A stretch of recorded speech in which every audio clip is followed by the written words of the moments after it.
toys could be an issue this holiday, along with toxic, recalled, and counterfeit toys. The annual Trouble in Toyland report looks at trends to determine the dangers facing children every holiday season. Joining us to talk about this, making sure that you're buying a safe toy, is Dr. Laura Hauser. She is a pediatrician at UW Health Kids. And thanks for being here, because people are right now out buying things, and it's true, AI is everywhere. So let's start there. What do we need to know before purchasing an AI toy? Thanks for having me. Yes, AI toys are the new thing this year, just like new AI is sort of everywhere in everyone's lives.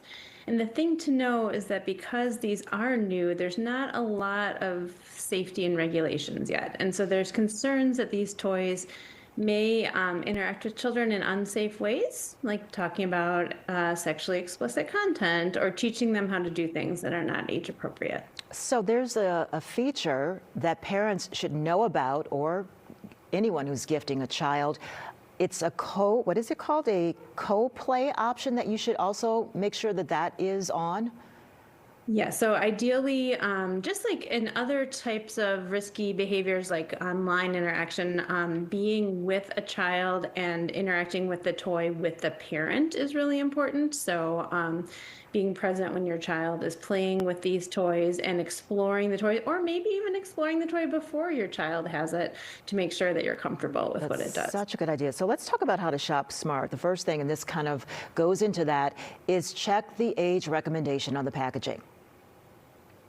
Yes, so especially this is important for younger children, where we worry about choking hazards, where we worry about other kind of sharp objects and safety. Checking this age on the package is really important. And this is important for parents if there's someone else gifting the child a gift too, to make sure that you recommend, let's make sure we're doing age appropriate toys. This is one that gets me, the non-toxic materials, making sure that this isn't something that's toxic.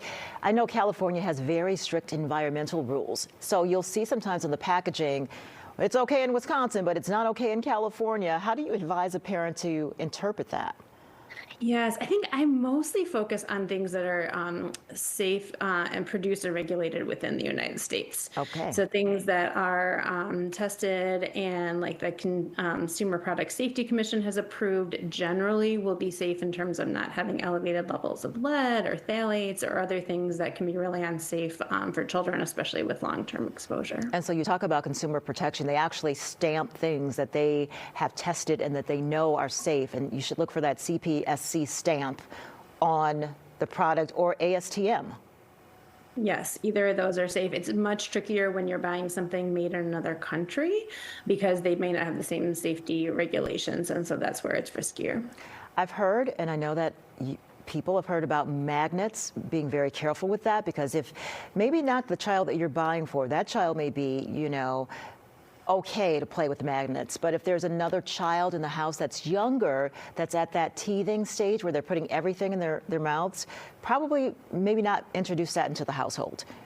Right, especially these high power magnets, where if you get two magnets that are on different sides of body tissue, you can get injury to that body tissue between the magnets because it squeezes so hard. And yeah, any like small pieces like that, especially those tiny magnets, can be really dangerous and lead to many ER visits. So, as someone who's purchased gifts for kids, I'm always looking for, can this be pulled off? Can the eyeball be pulled off? Is there a button that someone could swallow? Is there, you really do have to inspect the child's environments and who's in that house as well.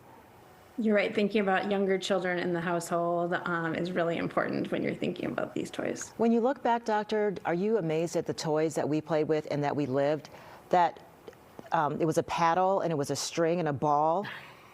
I am lucky it did not. There's so much more to research these days. Yes. Right, gentrification is still an issue, but yeah, the amount of research parents have to really put into some of these electronic toys about safety and privacy is it's a real thing. I have memories. All right, Dr. Hauser, thank you so much for the insight. Thank you.